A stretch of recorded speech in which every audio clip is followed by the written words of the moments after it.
കേരളത്തിൻ്റെ തെക്കേ അതിർത്തിയായ NH-66 കാരോട് നിന്നും കൊല്ലൂർ മൂകാംബിക വരെയുള്ള യാത്രയിൽ കഴിഞ്ഞ എപ്പിസോഡിൽ നമ്മൾ കണ്ടത് കാരോട് മുതൽ രാമനാട്ടുകര വരെയുള്ള കാഴ്ചകളാണ്.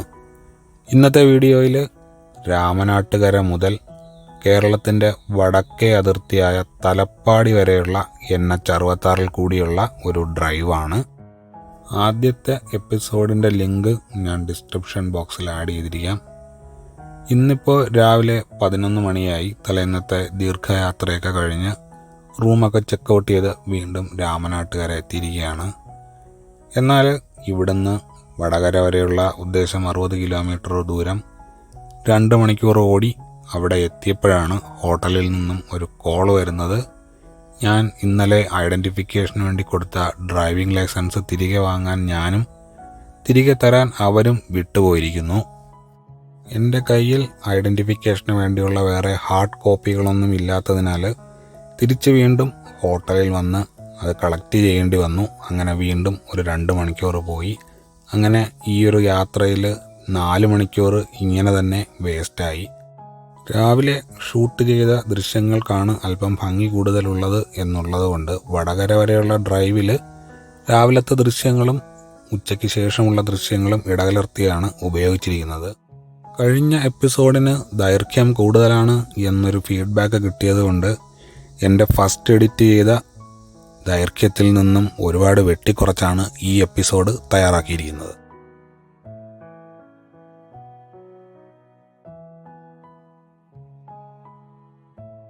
അങ്ങനെ വടകരയിൽ നിന്നും തിരികെ രാമനാട്ടുകരയിലെ ഹോട്ടലിലെത്തി ഡ്രൈവിംഗ് ലൈസൻസ് കളക്ട് ചെയ്ത് അവിടുന്ന് തന്നെ ഉച്ചയ്ക്ക് ഊണും കഴിച്ച് വീണ്ടും രാമനാട്ടുകര എത്തിയിരിക്കുകയാണ്.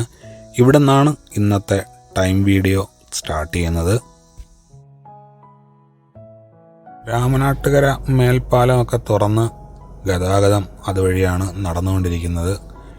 എന്നാലും മേൽപ്പാലത്തിനടിയിൽ 4 കൂടിയ ഒരു ജംഗ്ഷനിൽ ഇപ്പോഴും ട്രാഫിക് ജാം തന്നെയാണ്. ഇവിടെ ഒരു സിഗ്നലിംഗ് സിസ്റ്റം വരുമോ ഇല്ലയോ എന്നറിയില്ല. അപ്പോൾ ഈ യാത്ര നടത്തിയിരിക്കുന്ന ദിവസം ഏപ്രിൽ 21, 2025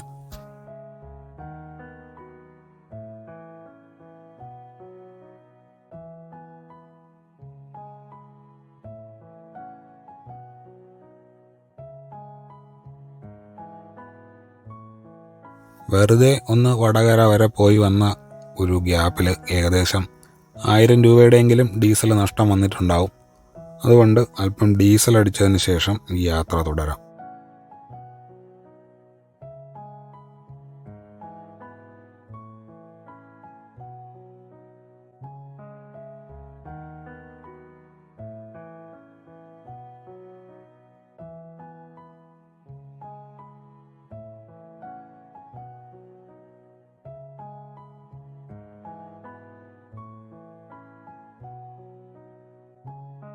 ഡീസലൊക്കെ അടിച്ച് സർവീസ് റോഡിൽ നിന്നും മെയിൻ കാരേജ് വേയിലേക്ക് കയറുകയാണ്. ഇവിടെ ലെയിൻ മാർക്കിംഗ് നടത്തിയിരിക്കുന്നത് ഒരു എക്സിറ്റ് ആയിട്ടാണ് എന്നാണ് മനസ്സിലായത്. കയറി കഴിഞ്ഞതിന് ശേഷമാണ് അത് മനസ്സിലായത്. അത് സൂചിപ്പിക്കുന്ന സൈൻ ബോർഡുകളൊന്നും സർവീസ് റോഡിൽ വെച്ചിരിക്കുന്നതായി കണ്ടില്ല.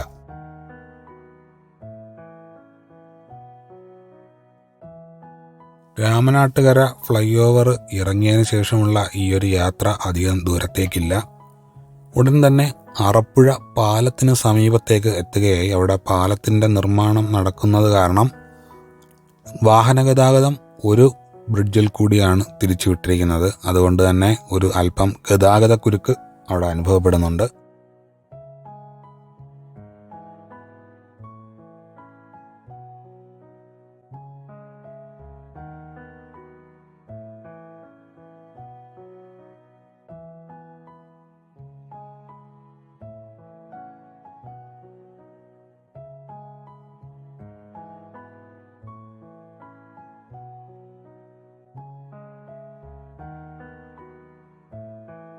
മൂന്ന് വരിയിൽ കൂടി സുഖമായി ഓടി വന്ന വാഹനങ്ങളെല്ലാം കൂടി ഒരു ട്രാക്കിലേക്ക് വന്നിറങ്ങുന്നതിൻ്റെ ഒരു ഗതാഗതക്കുരുക്കാണ്. ഭാഗ്യവശാൽ പോലീസിൻ്റെയും ഹോം ഗാർഡ്സിൻ്റെയൊക്കെ സേവനം കൊണ്ട് അധിക നേരം കിടക്കാതെ രക്ഷപ്പെട്ടു.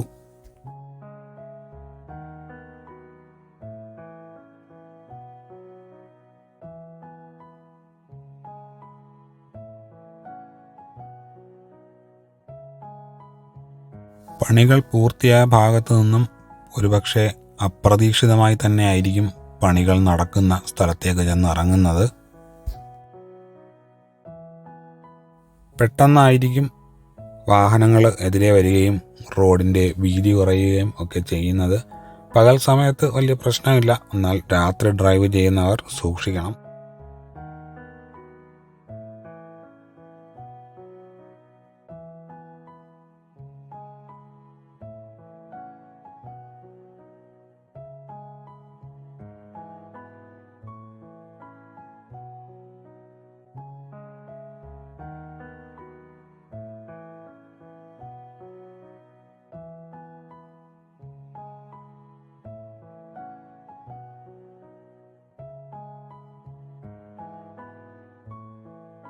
അങ്ങനെ യാത്ര ചെയ്ത് കോഴിക്കോട് ബൈപ്പാസിൽ വരുന്ന ടോൾ പ്ലാസയുടെ നിർമ്മാണം നടക്കുന്ന സ്ഥലത്തേക്ക് എത്തിക്കൊണ്ടിരിക്കുകയാണ്. പന്തീരാങ്കാവിലാണ് ഈ ഒരു ടോൾ പ്ലാസ വരുന്നത്.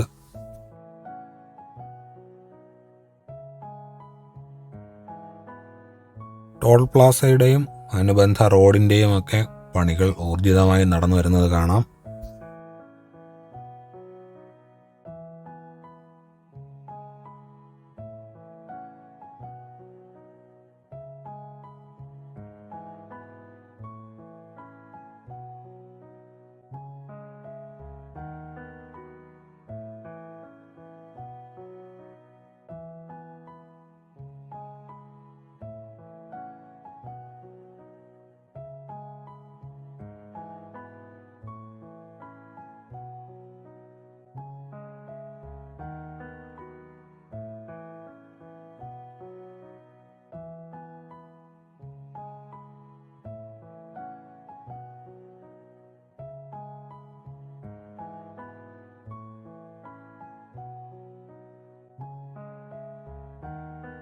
കേരളത്തിൻ്റെ ഭാവി NH66 ഡ്രൈവുകൾ ഈ രൂപത്തിലായിരിക്കും.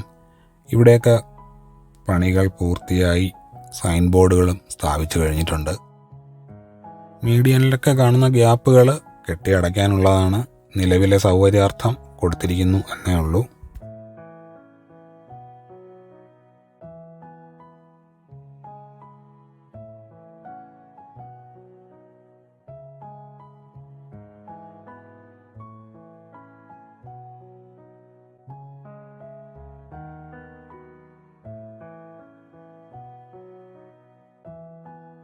അവസാനഘട്ട മിനുക്ക് പണികളൊക്കെ നടക്കുന്നത് കാണാം. പെയിൻറ്റിങ്ങും അതേപോലെ തന്നെ ഡിവൈഡറിൽ വരുന്ന ചെറിയ ബ്രേക്കുകളൊക്കെ കെട്ടിയടയ്ക്കുന്ന പ്രവൃത്തികളുമൊക്കെ നടന്നു വരുന്നു.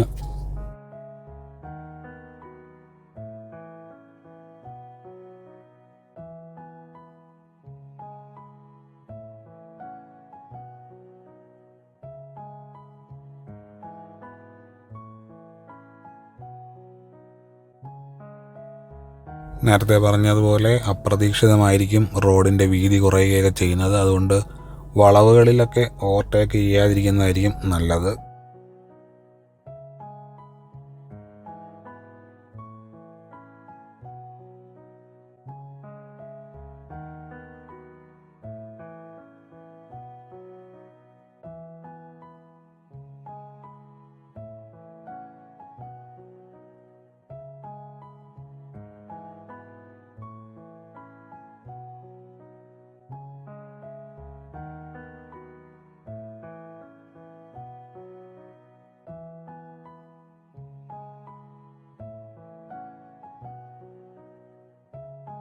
ഈ വിധം തടസ്സമില്ലാതെയുള്ള യാത്ര ഓടി എത്തിയത് കോരപ്പുഴ പാലത്തിൻ്റെ പണി നടക്കുന്നൊരു സ്ഥലത്തേക്കാണ്. അവിടെ നിലവിലെ പാലത്തിൽ മിക്സർ യൂണിറ്റ് നിർത്തിയിട്ട് പുതിയതായി പണിയുന്ന പാലം കോൺക്രീറ്റ് ചെയ്യുന്ന പ്രവർത്തികൾ നടന്നു വരികയായിരുന്നു. അതുകൊണ്ട് തന്നെ 3/4 മണിക്കൂറോളം നീളുന്ന ഒരു ട്രാഫിക് ജാമിൽ അകപ്പെട്ടു.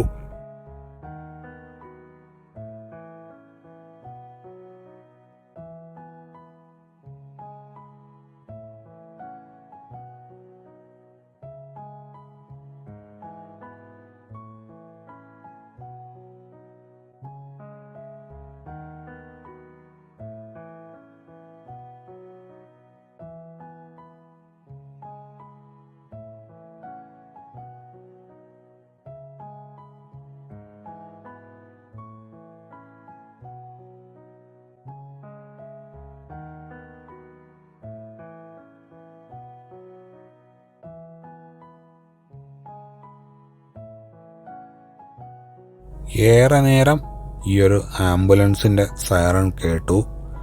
എന്നിട്ട് ജനങ്ങൾ എല്ലാവരും കൂടി പരിശ്രമിച്ച് അതിന് ഒരുവിധം കടത്തിവിടുന്ന കാഴ്ചയാണ് ഈ കാണുന്നത്.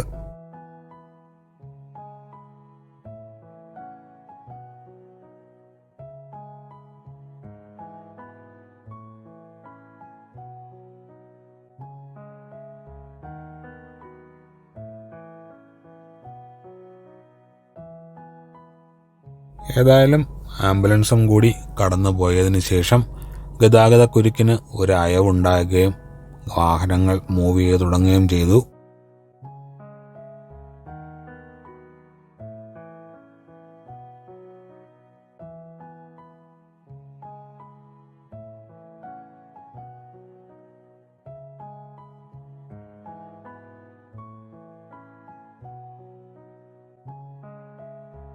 കൊയിലാണ്ടി ബൈപ്പാസിൻ്റെ പണി കഴിയാത്തത് കാരണം കൊയിലാണ്ടി ടൗൺ വഴിയാണ് യാത്ര ചെയ്യേണ്ടിയത്.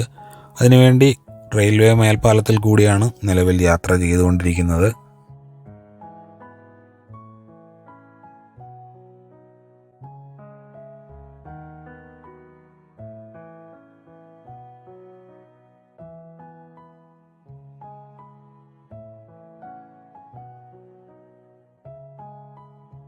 പുതിയ NH-66 വികസനത്തിൻ്റെ ഭാഗമായിട്ട് കൊല്ലം കൊയിലാണ്ടി ടൗണുകളെ ബൈപ്പാസ് ചെയ്തുകൊണ്ട് 11 കിലോമീറ്റർ നീളമുള്ള ബൈപ്പാസിൻ്റെ പണികൾ പുരോഗമിക്കുകയാണ്.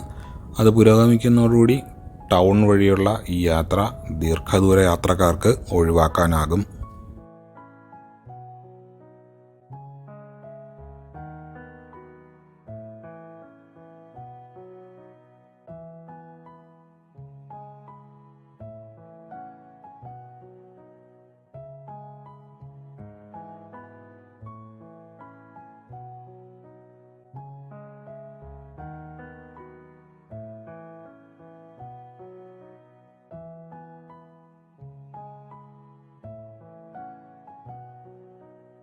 എല്ലാ ടൗണുകളിലും എന്നതുപോലെ കൊയിലാണ്ടി ടൗണിലും വൈകുന്നേരത്തെ തിരക്കുകൾ തുടങ്ങിക്കഴിഞ്ഞു. ഇവിടെയും ടൗൺ മുറിച്ച് കിടക്കാനായിട്ട് ഒരുപാട് സമയമെടുത്തു. എന്നാൽ ബൈപ്പാസ് വരുന്നതോടുകൂടി യാത്ര കുറെ കൂടി സുഗമമാകും എന്നുള്ളതിൽ സംശയമില്ല.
കൊയിലാണ്ടിയും കൊല്ലവും തിക്കോടിയുമൊക്കെ ക്രോസ് ചെയ്ത് ഇപ്പോൾ പയ്യോളിയിലെത്തിയിരിക്കുകയാണ്.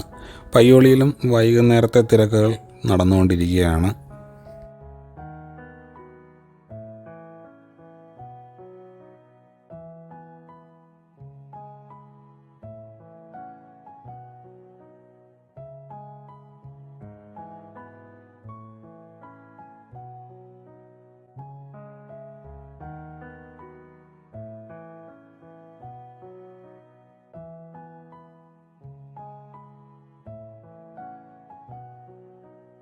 പയ്യോളിയിൽ വരുന്ന മേൽപ്പാലത്തിൻ്റെ പണികൾ പുരോഗമിച്ചുകൊണ്ടിരിക്കുകയാണ്. പിയറുകളൊക്കെ കാസ്റ്റ് ചെയ്ത് കുറേ ഭാഗത്തെല്ലാം ഗർഡറുകളും പറക്കി വെച്ചിട്ടുണ്ട്. മേൽപ്പാലത്തിൻ്റെ വടക്കേ അപ്രോച്ചിലെ ആറി പാനൽ റേസിങ്ങും സോയിൽ കോമ്പാക്ഷനും എല്ലാം നടന്നു വരുന്നതായും കാണാം.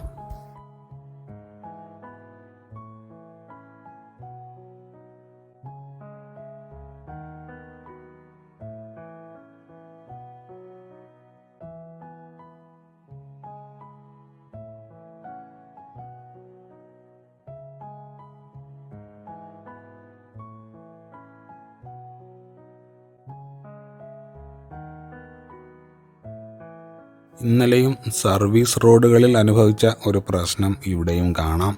ഒരു വലിയ ലോഡുള്ള വാഹനം മുന്നിൽ പോവുകയാണെങ്കിൽ അതിനെ ഓവർടേക്ക് ചെയ്യുക എളുപ്പമല്ല. അവർക്ക് ഇടതുവശത്തെ ഡ്രെയിനേജിലേക്ക് കയറ്റി ഓടിക്കുന്നതും എളുപ്പമായിരിക്കുകയില്ല. അപ്പോൾ അതിൻ്റെ കൂടെ പാർക്കിങ്ങും കൂടി വരുമ്പോൾ സർവീസ് റോഡുകളിൽ കൂടി നിലവിലുള്ള യാത്ര ദുഷ്കരമാണ്. 45 മീറ്ററിൽ റോഡ് പണി ഒതുക്കിയതിൻ്റെ പ്രായോഗിക ബുദ്ധിമുട്ടുകളാണ് ഇനി ഭാവിയിൽ കാണാനിരിക്കുന്നത്.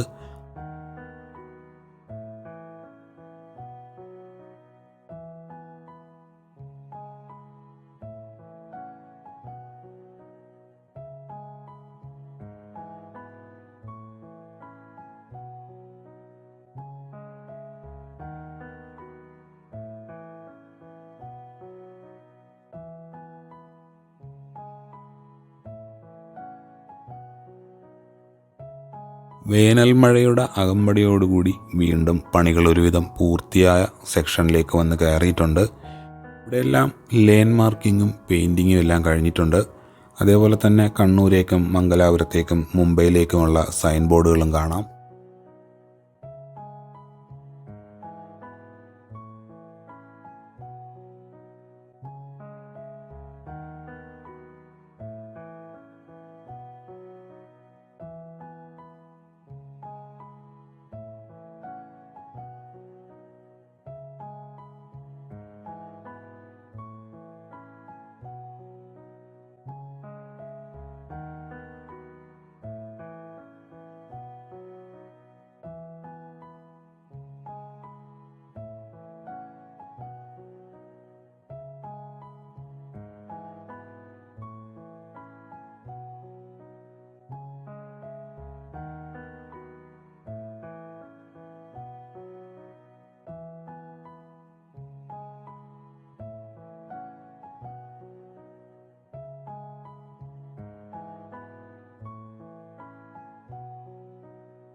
ഉച്ചയ്ക്ക് 1 മണിക്ക് ക്രോസ് ചെയ്ത സ്ഥലമാണ് വൈകുന്നേരം 6 മണിക്ക് വീണ്ടും എത്തിയിരിക്കുന്നത്.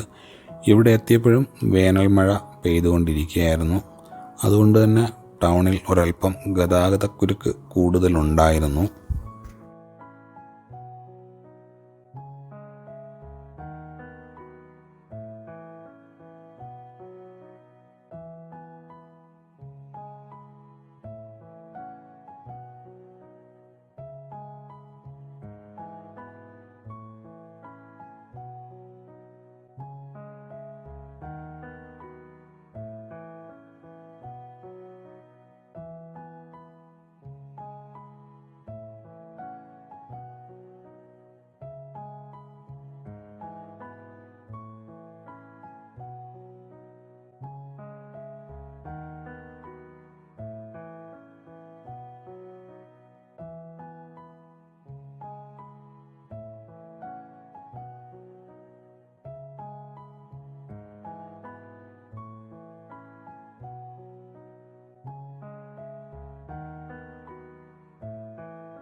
വടകരയിൽ പണിഞ്ഞുകൊണ്ടിരിക്കുന്ന ഫ്ലൈ ഓവറിൻ്റെ ദൃശ്യങ്ങളാണ് കാണുന്നത്. ഇതും ഗർഡറൊക്കെ ലോഞ്ച് ചെയ്ത സ്റ്റേജിലായതേ ഉള്ളൂ. ഡെക്ക് കോൺക്രീറ്റിംഗ് ഒന്നും നടന്നതായി കണ്ടില്ല. മഴയും വൈകുന്നേരത്തെ ഗതാഗതക്കുരുക്കുമൊക്കെ കാരണം 15 മിനിറ്റോളം എടുത്തു വടകരയുടെ ഒരറ്റത്ത് നിന്ന് മറുകര എത്താൻ.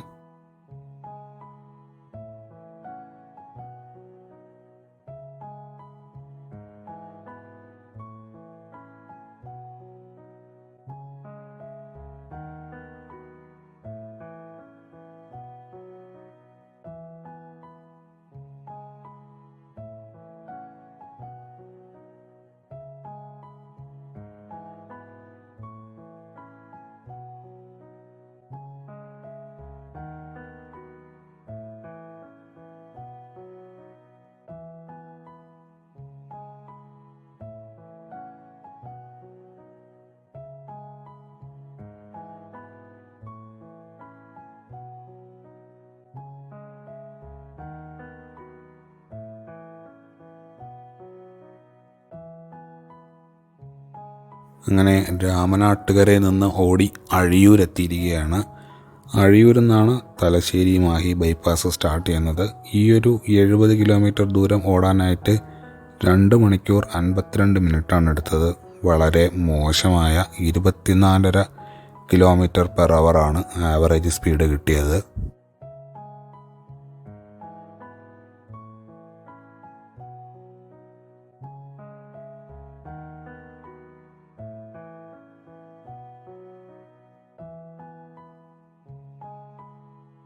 അഴിയൂർ വെച്ച് തലശ്ശേരി മാഹി ബൈപ്പാസിലേക്ക് പ്രവേശിക്കുകയാണ്. NH-66 തുറന്നു കൊടുത്ത ഒരു റീച്ചാണ് തലശ്ശേരി മാഹി ബൈപ്പാസ്. ഇവിടെ ഒരു ടോൾ ബൂത്തും നിലവിൽ പ്രവർത്തിക്കുന്നുണ്ട്.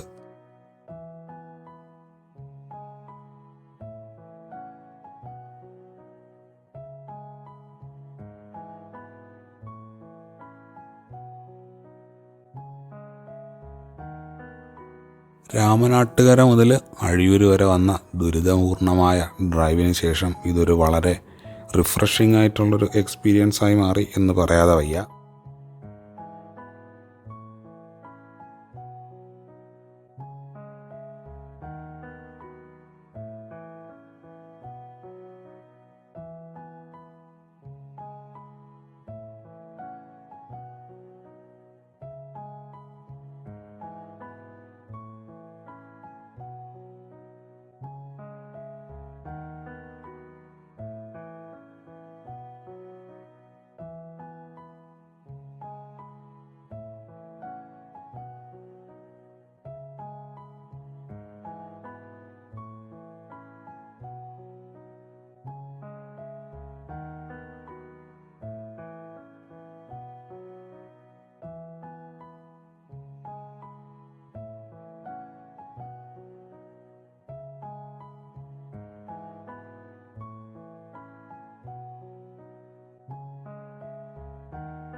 മാഹി ചൊക്ലി റോഡ് ക്രോസ് ചെയ്യുന്ന ഈ ഒരു ഇൻ്റർസെക്ഷനിലാണ് നിലവിൽ NH-66 ഒരേ ഒരു സിഗ്നൽ ജംഗ്ഷൻ. ഇവിടെ എന്നാൽ ഒരു അണ്ടർപാസിനുള്ള ടെൻഡർ വിളിച്ചതായി അറിയാൻ കഴിഞ്ഞു. അതോടുകൂടി നിലവിലെ NH-66 വികസനം പൂർത്തിയാകുമ്പോൾ ഇടപ്പള്ളി ജംഗ്ഷനിനെ പറ്റി മാത്രമേ ഒരു സംശയം നിലവിലുള്ളൂ. അവിടെ ഒരു സിഗ്നൽ ജംഗ്ഷൻ ആയിരിക്കുമോ അല്ലയോ എന്നതിനെ സംബന്ധിച്ച്.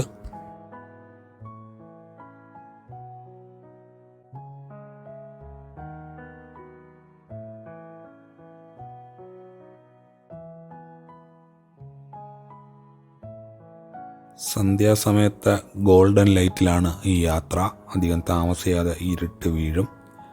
കഴിയുന്നത്ര രാത്രി ദൃശ്യങ്ങൾ ഒഴിവാക്കിയിട്ടാണ് ബാക്കിയുള്ള ഭാഗത്തെ വീഡിയോ അപ്ലോഡ് ചെയ്തിരിക്കുന്നത്.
യാത്ര ചെയ്ത് മാഹി ബൈപ്പാസിലെ തിരുവങ്ങാട് ടോൾ പ്ലാസയിലാണ് എത്തിയിരിക്കുന്നത്. ഇവിടെ കാറുകൾക്ക് 75 രൂപയാണ് ടോൾ ചാർജ്.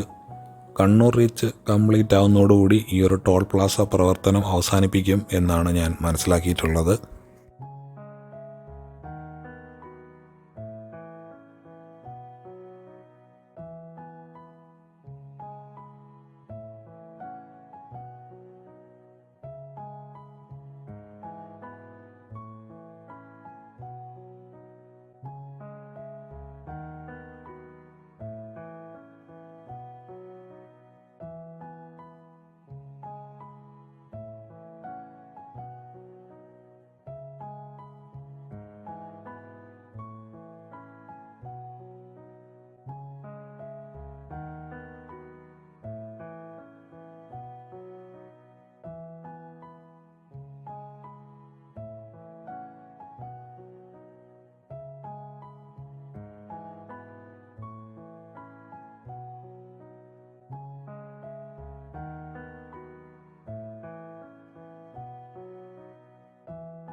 മാഹി ബൈപ്പാസ് വന്ന് അവസാനിക്കുന്ന മുഴപ്പിലങ്ങാട് എത്തിയിട്ടുണ്ട്.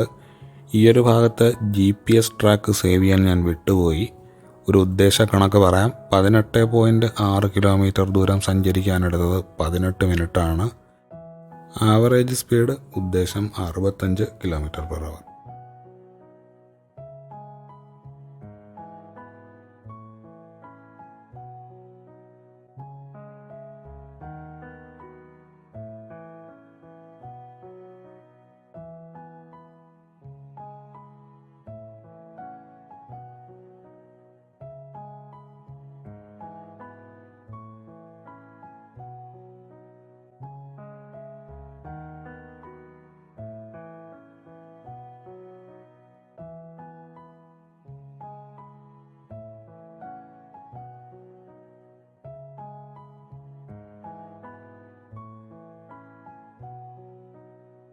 കണ്ണൂരെത്തിയിട്ടുണ്ട്.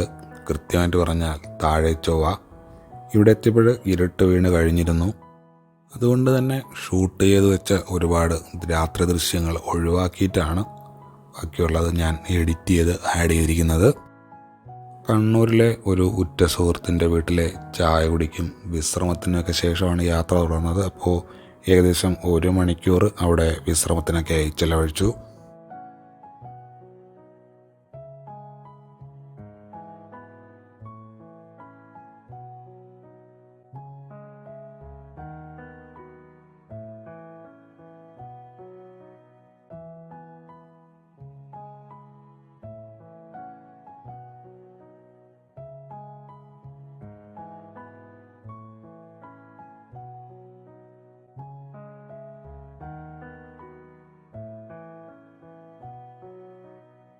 മുഴപ്പിലങ്ങാട് മുതൽ കണ്ണൂർ വരെയുള്ള ഉദ്ദേശം 16 കിലോമീറ്റർ ദൂരം ഓടാനെടുത്തത് 44 മിനിറ്റാണ്. Average speed 21.8 km/h.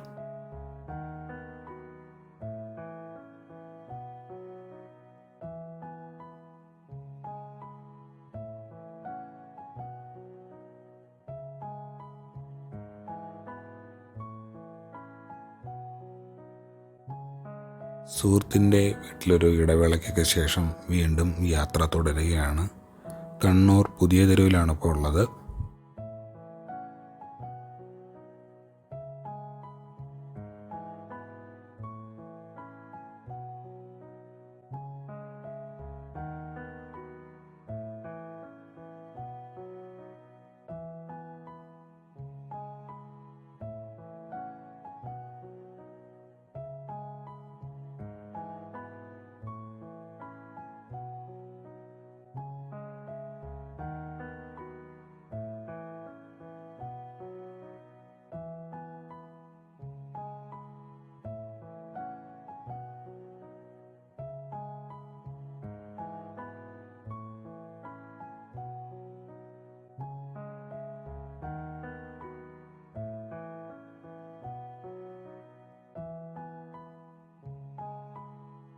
NH66 വഴി തന്നെ യാത്ര ചെയ്യണം എന്നുള്ളതുകൊണ്ട് പഴയങ്ങാടി വഴിയുള്ള റോഡ് ഒഴിവാക്കി ഇപ്പോൾ തളിപ്പറമ്പിലേക്കുള്ള റോഡിൽ കൂടിയാണ് യാത്ര ചെയ്യുന്നത്.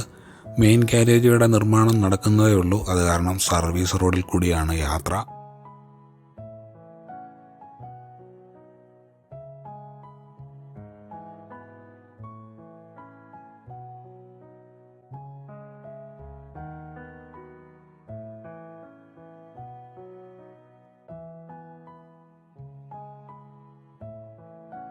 തിരക്കൊഴിഞ്ഞു തുടങ്ങിയ തളിപ്പറമ്പ് പട്ടണത്തിലേക്കാണ് എത്തിയിരിക്കുന്നത്. ഇവിടെയും ബൈപ്പാസ് പണി പൂർത്തിയാകാത്തത് കാരണം ടൗണിനുള്ളിൽ കൂടി തന്നെയാണ് യാത്ര. എന്നാൽ രാത്രി സമയമായത് കാരണം വലിയ തിരക്കോ ഗതാഗതക്കുരുക്കിലോ ഒന്നും അകപ്പെടേണ്ടി വന്നില്ല.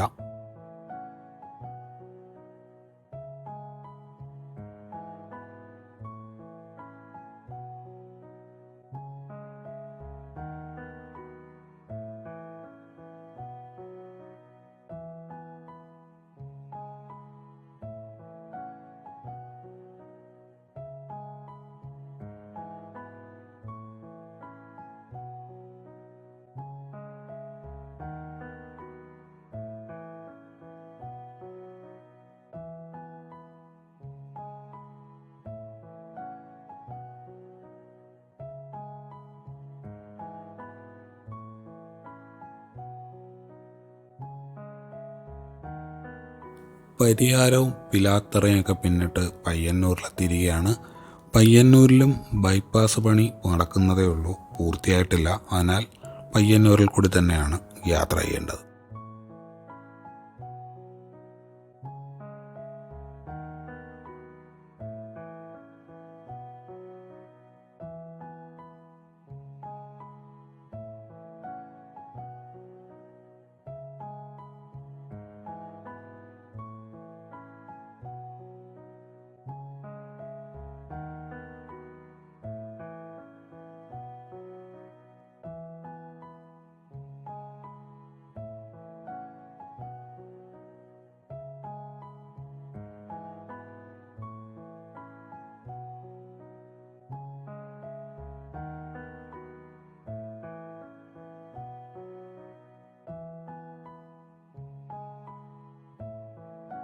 കാലിക്കടവിൽ എത്തിയപ്പോൾ ഇവിടെ എൻ്റെ കേരളം പ്രദർശന വിപണനമേള നടക്കുകയാണ് കാലിക്കടവ് മിനി സ്റ്റേഡിയത്തിൽ. അതിൻ്റെ ഒരു തിരക്കാണ് ഈ ഒരു 10:30 നേരത്തും കാണുന്നത് റോഡിൽ.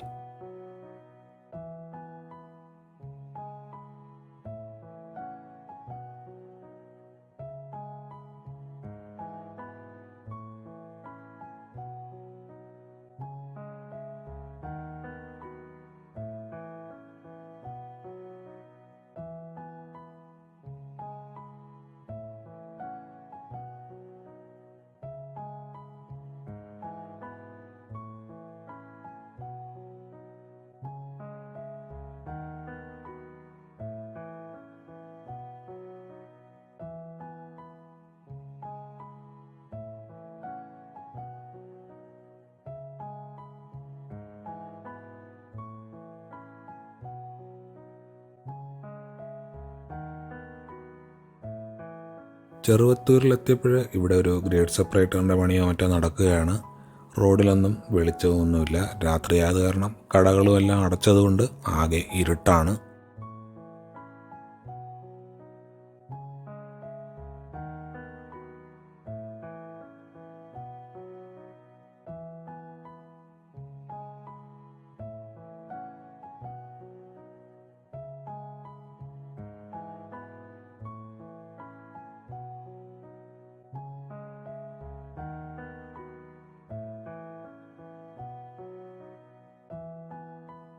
പള്ളിക്കര ROBയിലേക്ക് എത്തുമ്പോൾ ഇവിടെ പ്രത്യേക ഒരു പ്രോജക്റ്റായിട്ട് തീർത്തത് കൊണ്ടാവണം ഇവിടെ 4 വരി പാത മാത്രമേ ഉള്ളൂ. അപ്പുറത്തെ ട്രാക്ക് അടച്ചിട്ടിരിക്കുകയുമാണ്. എന്നും ഇങ്ങനെയാണോ എന്നറിയില്ല. എന്തായാലും ഞാൻ യാത്ര ചെയ്ത ദിവസം ഇതായിരുന്നു സ്ഥിതി.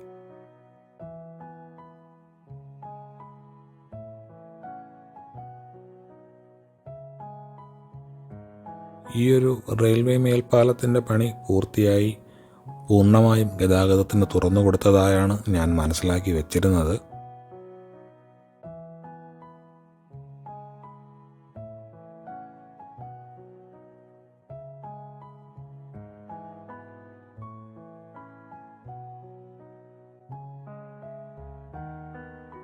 സ്ട്രീറ്റ് ലൈറ്റിൻ്റെയൊക്കെ പ്രകാശത്തിൽ കുളിച്ചു നിന്ന ROBയിൽ നിന്നും വീണ്ടും ഇരുട്ടിലേക്കാണ് വന്നു കയറിയിരിക്കുന്നത്.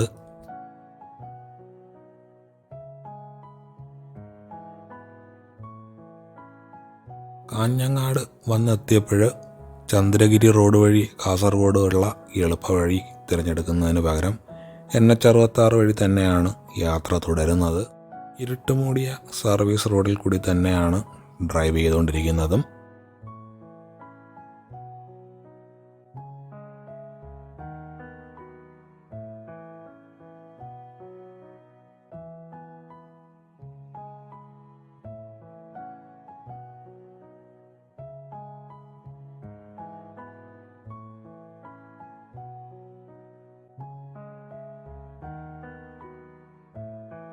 പണി നടക്കുന്ന ഭാഗത്തെ ഒരു അവസ്ഥ കാണിക്കാനാണ് ഈ ഒരു ക്ലിപ്പ് എടുത്തിരിക്കുന്നത്. കാറിൻ്റെ ഫോഗ് ലാമ്പും മെയിൻ ഹെഡ്ലൈറ്റും എല്ലാം ഓണാക്കിയിട്ടും ഇരുട്ട് തന്നെയാണ്.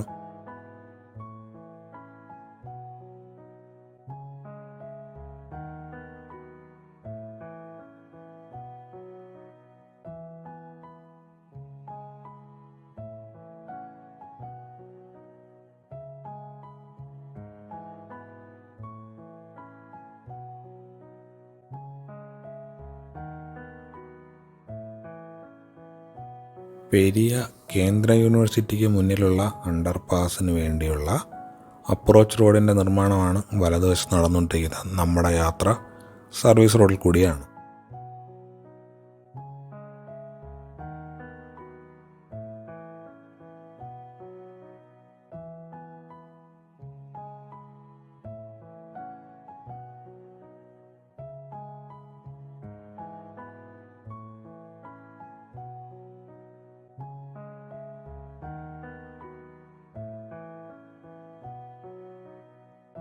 പെരിയയ്ക്കും ചെർക്കളയ്ക്കും ഇടയിലുള്ള ദുർഘടം പിടിച്ച പല സെക്ഷനുകളുടെയും വീഡിയോ എടുത്ത് വച്ചിരുന്നെങ്കിലും ഭൂരിഭാഗവും ഇരുട്ട് തന്നെ ആയതിനാൽ ഇവിടെ ഉൾപ്പെടുത്തുന്നില്ല.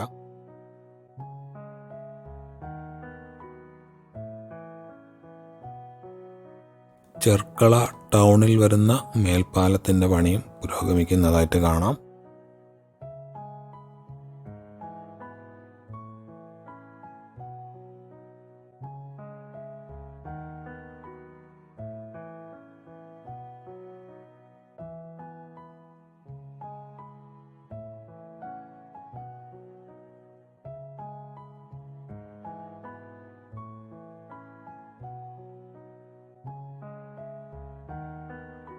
ചെർക്കള ടൗൺ കഴിഞ്ഞ് ഉടൻ തന്നെ മെയിൻ കാരേജ് വേയിൽ ഒന്ന് കയറാം. ഇവിടെ പണിയെല്ലാം പൂർത്തിയായി. ലൈൻ മാർക്കിങ്ങും എല്ലാം കംപ്ലീറ്റ് ചെയ്തിട്ടുണ്ട്. സ്ട്രീറ്റ് ലൈറ്റുകളൊന്നും പ്രകാശിപ്പിച്ചിട്ടില്ല.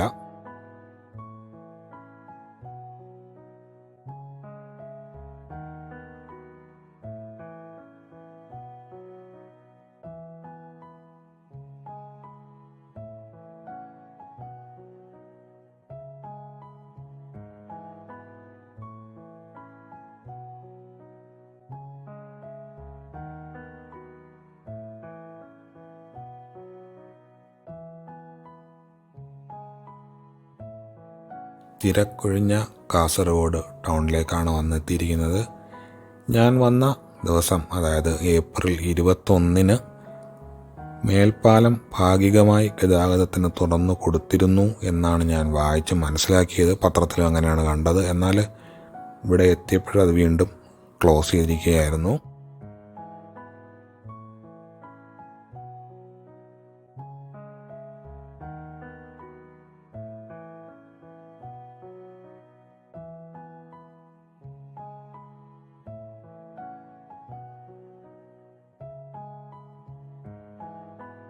ഒറ്റത്തൂണിൽ വന്നിരിക്കുന്ന കാസർഗോഡ് ഫ്ലൈ ഓവറാണ് വലതുവശത്ത് കാണാവുന്നത്.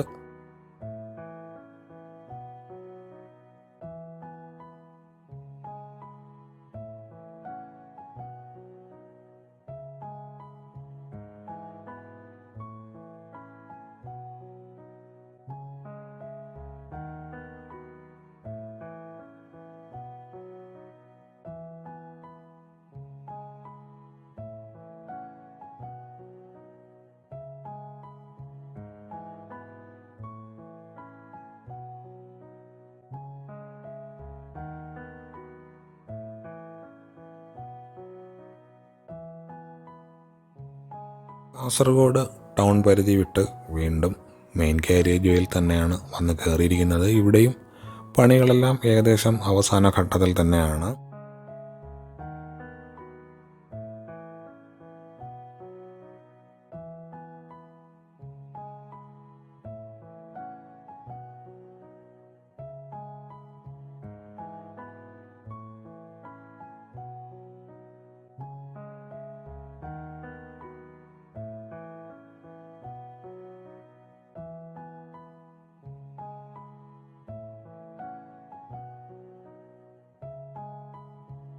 അർദ്ധരാത്രിയോടടുത്താണ് ഉപ്പളയിൽ എത്തിച്ചേർന്നിരിക്കുന്നത്. ഇവിടെയും യാത്ര സർവീസ് റോഡിൽ കൂടി തന്നെയാണ്.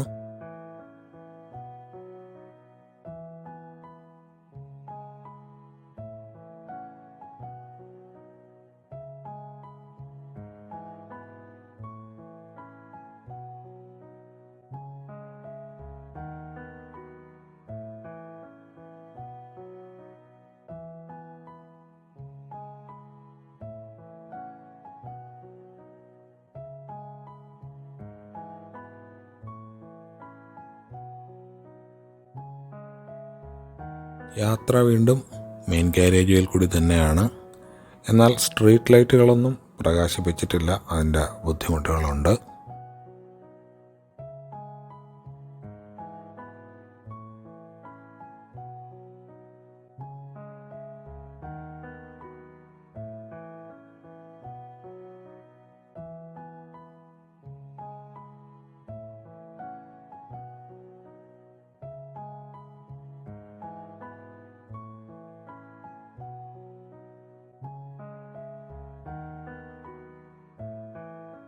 അങ്ങനെ സുദീർഘമായൊരു യാത്രയ്ക്ക് ശേഷം തലപ്പാടിയിലെത്തിയിരിക്കുകയാണ്. തലപ്പാടി ടോൾ പ്ലാസ പക്ഷേ കർണാടകയിലാണ്. അവിടത്തേക്ക് 500 മീറ്റർ ദൂരം എന്നുള്ള ബോർഡൊക്കെ ഇവിടെ വച്ചിരിക്കുന്ന കാണാം.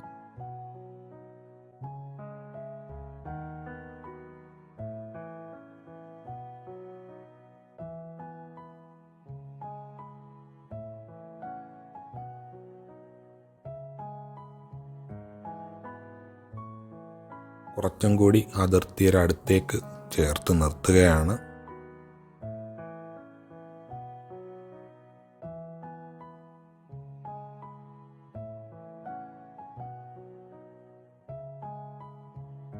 കേരളത്തിൻ്റെ വക നന്ദിയോ കർണാടകയുടെ വക സ്വാഗതമോ ഒന്നും കണ്ടില്ല. അതിൻ്റെ ബോർഡുകൾ പൊതുവെ അതിർത്തികളിൽ കാണാറുണ്ട്.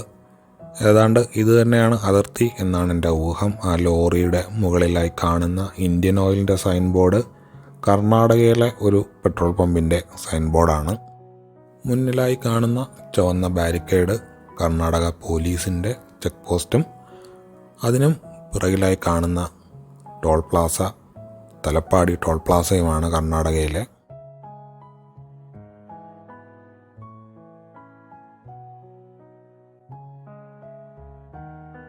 അപ്പോൾ വലിയൊരു പരിശ്രമം പൂർത്തിയാക്കിയതുപോലെയുള്ള ഒരു സന്തോഷത്തിൽ വണ്ടി കുറച്ച് നേരം ഇവിടെ നിർത്തി പുറത്തിറങ്ങി കുറച്ച് ഫോട്ടോയൊക്കെ എടുക്കുകയാണ് ഞാൻ.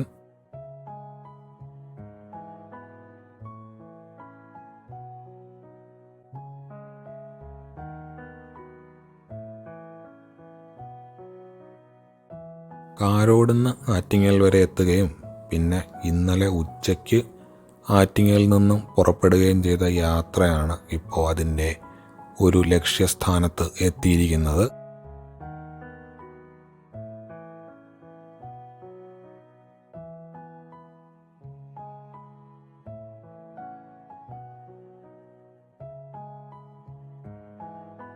കണ്ണൂരിൽ നിന്ന് പുറപ്പെട്ടിട്ട് ആഹാരം കഴിക്കാനുള്ള ഒരു ഹോട്ടൽ ഇതുവരെ നമുക്കിഷ്ടപ്പെട്ടത് കണ്ടുപിടിക്കാൻ സാധിച്ചില്ല. ഇതൊരു പോരായ്മയായിട്ട് ഭാവിയിൽ വരാൻ സാധ്യതയുണ്ട്. നമ്മുടെ റെസ്റ്റ് ബ്രേക്കുകളെല്ലാം നേരത്തെ കൂട്ടി പ്ലാൻ ചെയ്യണം. പ്രത്യേകിച്ചും മെയിൻ കാരേജുവേൽ കൂടി യാത്ര ചെയ്യുമ്പോൾ ഹോട്ടലുകളും ഫ്യൂവൽ സ്റ്റേഷനുകളും എല്ലാം നേരത്തെ കൂട്ടി കണ്ടുപിടിച്ച് വെക്കേണ്ടതായിട്ടുണ്ട്. ഇപ്പോൾ മൂകാംബികയിലോട്ടുള്ള യാത്ര തുടരുകയാണ്. കർണാടകയിലോട്ട് പ്രവേശിച്ചിരിക്കുന്നു. കുടുംബവുമായിട്ട് യാത്ര ചെയ്യുന്നതുകൊണ്ടാവാം കർണാടക പോലീസ് ചെക്കിങ്ങിന് വേണ്ടി കൈ കാണിച്ചില്ല.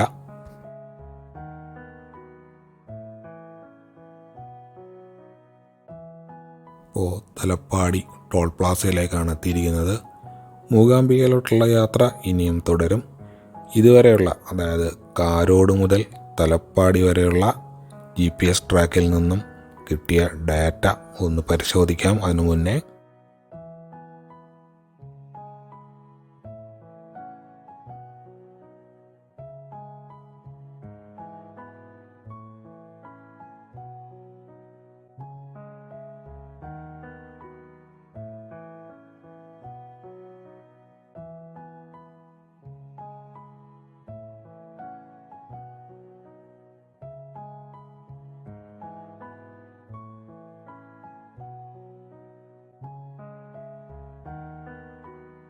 കണ്ണൂരിൽ നിന്നും തലപ്പാടി വരെ നിർത്താതെ ഓടിയിരിക്കുകയാണ്. 135.6 കിലോമീറ്റർ ഓടാനായിട്ടെടുത്തത് 3 മണിക്കൂർ 11 മിനിറ്റാണ്. Average speed 42.5 km/h.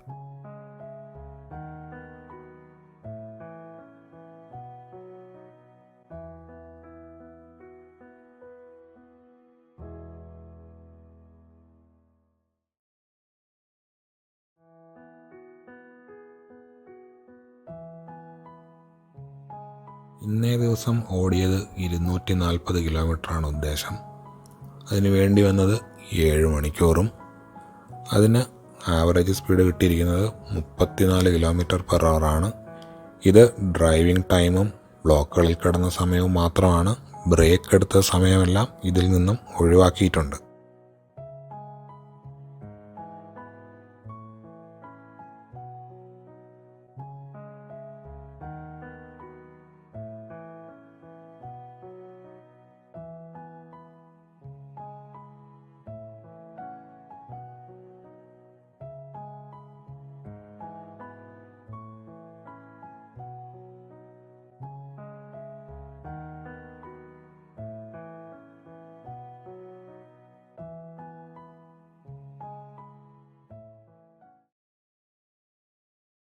ഇനി കാരോടുന്ന് തലപ്പാടി വരെ എത്തിയതിൻ്റെ മുഴുവൻ ഡ്രൈവിൻ്റെ ഒരു എക്സൽ ഷീറ്റ് നോക്കാം.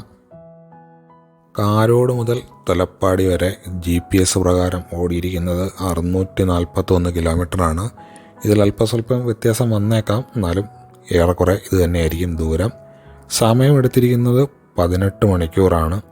Average speed 35.6 km/h. ഇനി റോഡ് പണി തീർന്നിട്ടും കൂടി ഒരു കാരോട് തലപ്പാടി ഡ്രൈവ് ചെയ്യാൻ ശ്രമിക്കാം. ഏത് കാലത്താണ് സാധിക്കുക എന്ന് പറയാൻ പറ്റില്ല. എൻ്റെ ഒരു ഊഹത്തിൽ 10 മണിക്കൂറിനുള്ളിൽ സുഖമായി കംപ്ലീറ്റ് ചെയ്യാവുന്ന ഒരു ഡ്രൈവ് ആയേക്കും. കാത്തിരുന്ന് കാണാം. മൂകാംബികയിലോട്ടുള്ള യാത്ര തുടരും.